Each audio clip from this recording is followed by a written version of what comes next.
The Constitution clearly lays out the fact that the federal government works for the states. The federal government is the seat of government and the forts, and they are collectively called United States. The president has two powers, one as executive officer of the United States of America and one as the commander-in-chief of the United States. So he's the commander-in-chief over the federal areas, the military power, and he's the executive or second in command of the states. So if it is that president is executive of the United States of America and commander-in-chief of the United States, then Congress makes laws for the United States. If it is that the president is executive of the United States of America and commander-in-chief of the United States, then the United States of America and the United States are two different things. If it is that the president is executive of the United States of America and commander-in-chief of the United States, then Congress makes laws for the military. And the president is supposed to make sure, as commander-in-chief, that the laws are faithfully executed. And we see that in Article 1, there is nothing that says the Congress makes any laws for the states. It doesn't ever say that Congress makes any laws for the original independent states called United States of America. It only says that Congress makes laws for the United States, which if you look at Article 2, Commander-in-Chief, the President is Commander-in-Chief of the United States Land and Naval Forces. So the United States are the land and naval forces. Here in Article 1, Section 8, it says, the Congress shall have the power to land, collect taxes, and all these other things. It's one long sentence. It can't be picked apart. You can't say that they have the right to do all of these things in any place other than the places they designate, which are the seat of government and places purchased for building forts. If you don't believe me, just read the Constitution. Article 1, Section 8 talks about the positives, what Congress can or will do. And we go to 9, and it talks about what Congress will not do or what the states will not do. It doesn't designate whether the states are the independent states or the dependent states. And I think this is the flaw in the Constitution, and I think it was intended. Because it was just perfectly written for Lincoln to perform a coup and take over the independent states and make them dependent on the federal government, which is exactly what he did.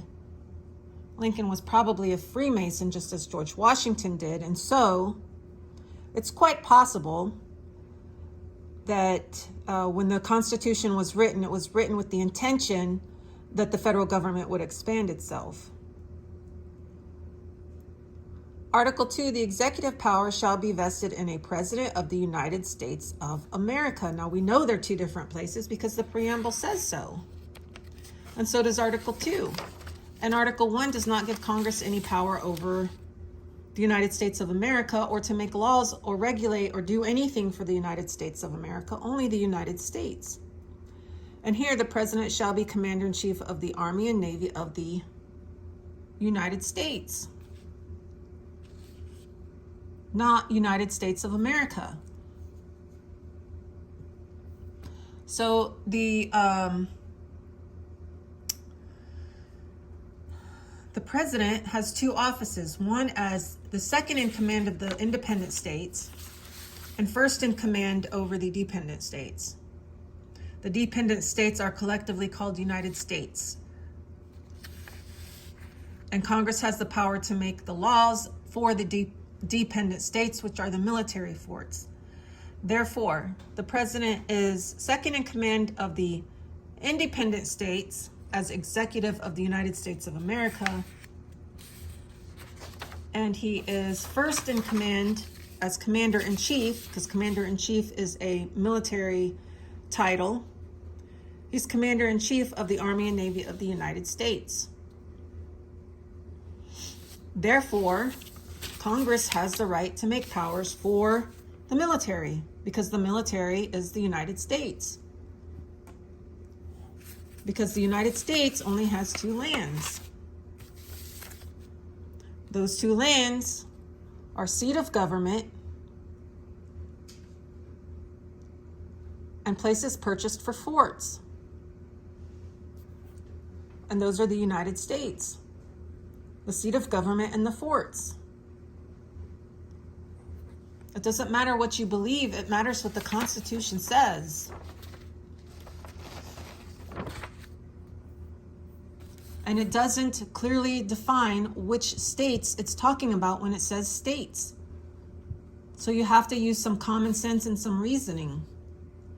The United States is not the United States of America. The United States are the dependent states or federal state, and the United States of America are the independent states that are supposed to keep the dependent states in line and keep it from acting outside of its power, outside of its constitution, the authority and